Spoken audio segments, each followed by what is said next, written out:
Hi friends, இன்னைக்கு நம்ம என்ன பார்க்க போறோம் அப்படின்னா 21st செஞ்சுரியில ஐடி வேர்ல்ட்ல ஒரு மிகப்பெரிய சேஞ்சஸை உருவாக்குன ஒரு கான்செப்ட் பிக் டேட்டா. அந்த பிக் டேட்டா கான்செப்ட் பத்தி தான் இப்போ வந்து நம்ம பார்க்க போறோம்.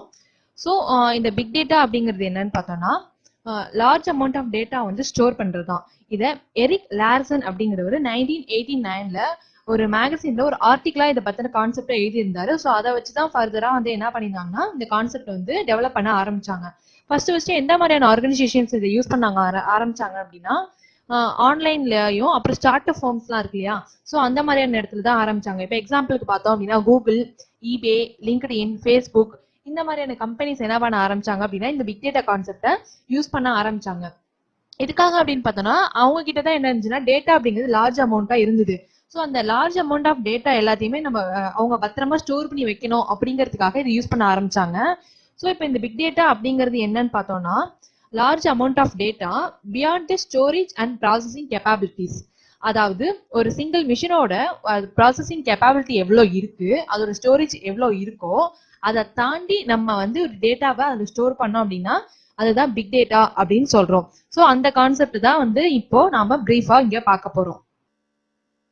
ஸோ இந்த பிக் டேட்டா அப்படிங்கிறது என்னன்னு பார்த்தோம்னா டெக்னிக்கல் அண்ட் ஹியூமன் இன்ஃப்ராஸ்ட்ரக்சரை தாண்டி நம்ம வந்து டேட்டாவை ஸ்டோர் பண்றது தான். இப்போ ஃபேஸ்புக் என்ன பண்றாங்க அப்படின்னு பார்த்தோம்னா அவங்களோட யூசர் பேஸ்ல இருந்து ஒரு மந்த்துக்கு ஒரு 40 மில்லியன் போட்டோஸ் எல்லாத்தையுமே இது ஸ்டோர் பண்ணி வச்சுக்கிறாங்க. அதே மாதிரி 10 இயர்ஸ் ஆஃப் டேட்டா எல்லாத்தையுமே என்ன பண்ணிருக்காங்க அப்படின்னா ரெட்ரைவ் பண்ணி எடுத்து ஸ்டோர் பண்ணிருக்காங்க. அதுமாதிரி வால்மார்ட்ல பார்த்தோம் அப்படின்னா கஸ்டமர் டிரான்சாக்ஷன் ஒரு மணி நேரத்துக்கு கிட்டத்தட்ட ஒரு 1 மில்லியன் டிரான்சாக்ஷன்ஸ் நடக்குது. ஸோ அந்த டிரான்சாக்ஷன்ஸ் பத்தின எல்லா இன்ஃபர்மேஷனையும் வந்து ஸ்டோர் பண்ணி வைக்கணும். ஸோ அதுக்காக இது பண்றாங்க. இப்போ 1 ஹவருக்கே வந்து பார்த்தோம்னா 1 மில்லியன் கஸ்டமர் டிரான்சாக்ஷன்ஸ் இருக்குங்கும் போது ஒரு 1 இயர், ஒரு 2 இயர்ஸ், ஒரு 10 இயர்ஸ் பார்த்தோம்னா அவங்க கிட்ட எவ்வளவு டேட்டா இருக்கும். ஸோ அவ்வளோ டேட்டாவே அவங்க ஸ்டோர் பண்ணி வைக்கணும் அப்படிங்கிறதுக்காக தான் என்ன பண்ணாங்கன்னா இந்த பிக் டேட்டா கான்செப்டை வந்து டெவலப் பண்ணி யூஸ் பண்ண ஆரம்பிச்சாங்க. அடுத்தது என்ன இருக்குன்னா பிக் டேட்டாவோட கேரக்டரிஸ்டிக்ஸ். பிக் டேட்டாவோட கேரக்டரிஸ்டிக்ஸை மொத்தம் 3 விதமா பிரிச்சிருக்காங்க. அதுதான் 3 V's அப்படின்னு சொல்லுவாங்க. Volume, velocity and variety. இதை டிஃபைன் பண்ணது யாருன்னா டாக் லானே அப்படிங்கிறது 2001ல டிஃபைன் பண்ணாங்க. ஃபர்ஸ்ட் இந்த வால்யூம் அப்படிங்கிறது என்னன்னு பார்த்தோம்னா குவான்டிட்டி ஆஃப் டேட்டா, அதாவது எவ்வளவு டேட்டா வந்திருக்கு அப்படிங்கறத சொல்றது. இப்போ எக்ஸாம்பிளுக்கு 2009ல இருந்து 2020 வரைக்கும் எடுத்துக்கிட்டோம்னா இருக்கிற டேட்டா வந்து 44 டைம்ஸ் என்ன ஆயிருக்குன்னா இன்க்ரீஸ் ஆயிருக்கு. இந்த மாதிரி எவ்வளவு அமௌண்ட் ஆஃப் டேட்டா அப்படிங்கறது சொல்றது வால்யூம். அடுத்தது வெலாசிட்டி. வெலாசிட்டி அப்படின்னா எவ்வளவு ஸ்பீடா வந்து அந்த டேட்டாவை ரெட்ரைவ் பண்ணி எடுக்க முடியும், யூஸ் பண்ண முடியும், எவ்வளவு ஃபாஸ்டா இருக்கும் அப்படிங்கறத என்னன்னு பார்த்தோம்னா வெலாசிட்டி அப்படிங்கிறது. நெக்ஸ்ட் என்னன்னு பார்த்தோம்னா வெரைட்டி. வெரைட்டி அப்படின்னா என்ன விதவிதமான டேட்டா எல்லாத்தையும் நம்மளால ஸ்டோர் பண்ணி வைக்க முடியும். இப்போ போட்டோஸா இருக்கட்டும், videos, text, table, database இந்த மாதிரி பார்த்தோம்னா நிறைய இருக்கும் டைப்ஸ். ஸோ எல்லா டைப்ஸையும் வந்து சப்போர்ட் பண்றதா என்னன்னு பார்த்தோம்னா இந்த வெரைட்டி அப்படிங்கிறது. இதை தவிர்த்து நம்ம கிட்ட வேற என்னென்ன இருக்குன்னு பார்த்தோம்னா வேரியபிலிட்டி, வெராசிட்டி அண்ட் வாலடைலிட்டிங்கிற கான்செப்ட்ஸும் இருக்கு. அடுத்தது என்னன்னு பார்த்தோம்னா structure of big data. Big டேட்டாவோட ஸ்ட்ரக்சர் எப்படி இருக்கும், என்ன மாதிரியான டேட்டாலாம் இருக்கும் அப்படிங்கறத பார்க்க போறோம். இதை வந்து மொத்தம் 3ஆ பிரிச்சிருக்காங்க. ஸ்ட்ரக்சர்ட், செமி ஸ்ட்ரக்சர்ட், அன்ஸ்ட்ரக்சர்ட் அப்படின்னு. ஸ்ட்ரக்சர்டு டேட்டா அப்படின்னு பார்த்தோம்னா ட்ரெடிஷனல் டேட்டா சோர்சஸ் எல்லாமே, அதாவது ப்ரீ டிஃபைன்டா ஃபார்மேட் வச்சு அது வழியா நம்ம யூஸ் பண்றோம் இல்லையா, அதுதான் இந்த ஸ்ட்ரக்சர் டேட்டா அப்படின்னு சொல்லுவாங்க.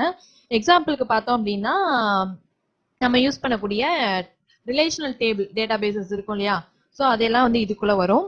அடுத்தது என்னன்னு பார்த்தோம்னா செமி ஸ்ட்ரக்சர்டு. செமி ஸ்ட்ரக்சர்ட் அப்படின்னா ப்ரீடிஃபைன்டாவும் இருக்கும், நம்மளா வேணும்னாலும் உருவாக்கிக்கலாம் அந்த மாதிரியான விஷயங்கள். இப்போ எக்ஸாம்பிளுக்கு பார்த்தோம்னா எக்ஸாம்பிள்னு பார்த்தோம்னா டேக் எல்லாமே ப்ரீடிஃபைன்டா இருக்கும். பட் என்ன நமக்கு வேணுங்கிற டேகை நம்மளா கிரியேட் பண்ணிக்க முடியும். ஸோ இந்த மாதிரியான டேட்டாவை தான் செமி ஸ்ட்ரக்சர்டு டேட்டா அப்படின்னு சொல்றோம். தேர்ட் ஒன் என்னன்னு பார்த்தோம்னா அன்ஸ்ட்ரக்சர்டு டேட்டா. அதாவது எந்த வித ஒரு ஃபார்மெட்டுமே இல்லாம இருக்கிறது. இப்போ போட்டோஸ், வீடியோஸ், ஆடியோ இதுக்கெல்லாம் பார்த்தோம்னா ஏதோ ஃபார்மெட் இருக்கு அப்படின்லாம் கிடையாது. அதுக்கப்புறம் இந்த மெமோ ரெடி பண்றது, ரிசர்ச் பண்றது எல்லாமே என்னன்னா நம்மளா தான் உருவாக்குறோம். ஏற்கனவே எந்த வித ஃபார்மேட்டா அவங்க கொடுக்கறது கிடையாது. ஸோ இது எல்லாமே என்னன்னு பார்த்தோம்னா அன்ஸ்ட்ரக்சர்ட் டேட்டா. தென் ஒய் பிக் டேட்டா. ஏன் பிக் டேட்டா நம்ம யூஸ் பண்றோம் அப்படின்னு பார்த்தோம்னா ஸ்டோரேஜ் கெப்பாசிட்டி இன்க்ரீஸ் ஆகும், மிஷினோட ப்ராசஸிங் பவர் வந்து இன்க்ரீஸ் ஆகும். நம்ம கிட்டே இருக்கக்கூடிய டேட்டா, அதாவது டிஃப்ரெண்ட் டைப்ஸ் ஆஃப் டேட்டாஸ் நம்ம வச்சிருக்கோம் இல்லையா, ஸோ அது வந்து அதிகமா அவைலபிளா இருக்கு.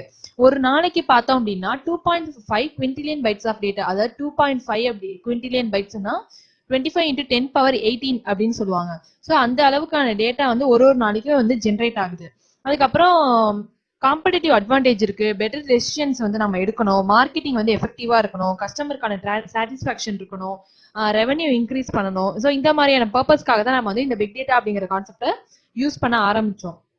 ஐபிஎம்ல என்ன சொல்லியிருந்தாங்க அப்படின்னு பார்த்தோம்னா ஒரு அனலைஸ் பண்ணி ஒரு ஸ்டாட்டிஸ்டிக்ஸ் பேஸ் பண்ணி அவங்க ஒரு இன்ஃபர்மேஷனை கொடுத்தாங்க.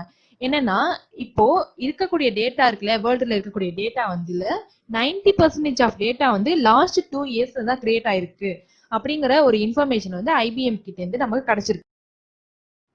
ஸோ அது மாதிரி பார்த்தோம் அப்படின்னு பார்த்தோம்னா எஃபில, அதாவது ஃபேஸ்புக் இருக்கு இல்லையா, ஃபேஸ்புக்ல ஒரு நாளைக்கு 10 டெராபைட்ஸ் ஆஃப் டேட்டா வந்து ஜென்ரேட் ஆகுது. மேக்ஸிமம் நமக்கு தெரிஞ்சது என்ன, கிலோபைட் சொல்லுவோம், மெகாபைட் சொல்லுவோம், ஜிகாபைட் சொல்லுவோம். பட் ஒரு நாளைக்கு என்னன்னு பார்த்தோம்னா டெராபைட்ஸ் ஆஃப் டேட்டா வந்து ஜென்ரேட் ஆகுது. அதே மாதிரி ட்விட்டர் யூஸ் பண்றோம் இல்லையா, அந்த ட்விட்டர்ல பொறுத்த வரைக்கும் என்னன்னா ஒரு நாளைக்கு 7 டெராபைட்ஸ் ஆஃப் டேட்டா வந்து ஜென்ரேட் ஆகுதுன்னு சொல்றாங்க. ஸோ இதே மாதிரி தான் வாட்ஸ்அப் அண்ட் அதர் இன்ஸ்டாகிராம் இந்த மாதிரியான சோஷியல் மீடியாஸ் இருக்கு இல்லையா, இதுல என்னன்னு பார்த்தோம்னா ஒரு நாளைக்குமே பார்த்தோம்னா டெராபைட்ஸ் ஆஃப் டேட்டா வந்து ஜென்ரேட் ஆயிட்டு இருக்கு. அதுக்காக தான் இந்த பிக் டேட்டா கான்செப்ட் யூஸ் பண்றோம். ஸோ ஓவராலா குளோபலி நம்ம பார்க்கும்போது ஃபேஸ்புக்ல வந்து ஒரு நாளைக்கு 30 பில்லியன் பீஸ் ஆஃப் கண்டென்ட் வந்து ரெடி ஆகுது.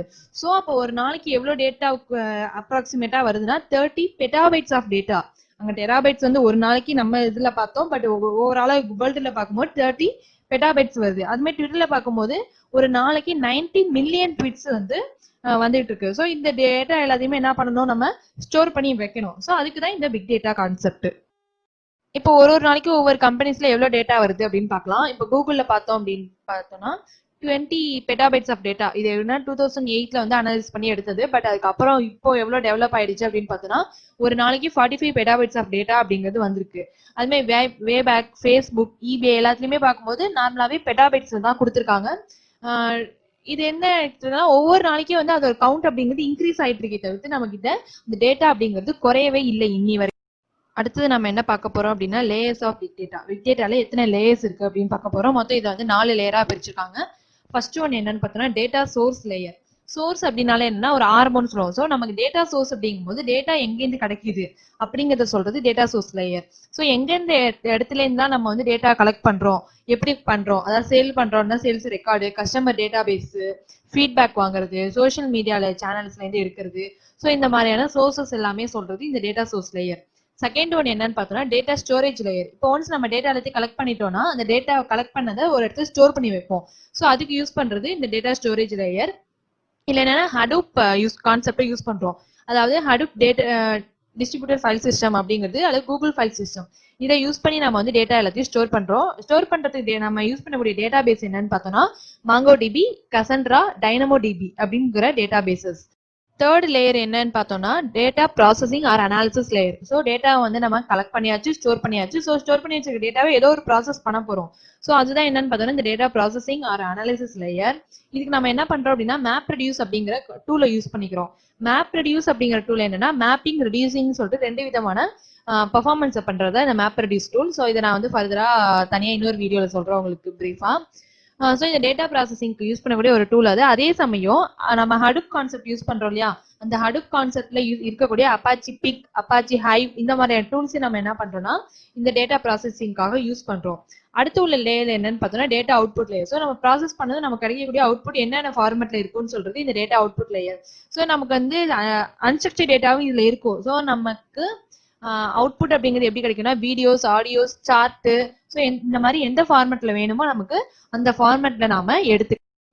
தென் இன்ஜினியரிங் அண்ட் டிசைனிங்கை பொறுத்த வரைக்கும் ஏர்கிராஃப்ட், அதுக்கப்புறம் மெஷின்ல வந்து டேட்டா வந்து டிரான்ஸ்ஃபர் பண்றது, இந்த மாதிரியான ப்ராசஸ்க்காக என்ன பண்றாங்க அப்படின்னா இந்த பிக் டேட்டாவை யூஸ் பண்றாங்க. இந்த பிக் டேட்டா யூஸ் பண்ணி 787 ஏர்கிராஃப்ட் வந்து நம்ம டிசைன் பண்ணிருக்காங்க.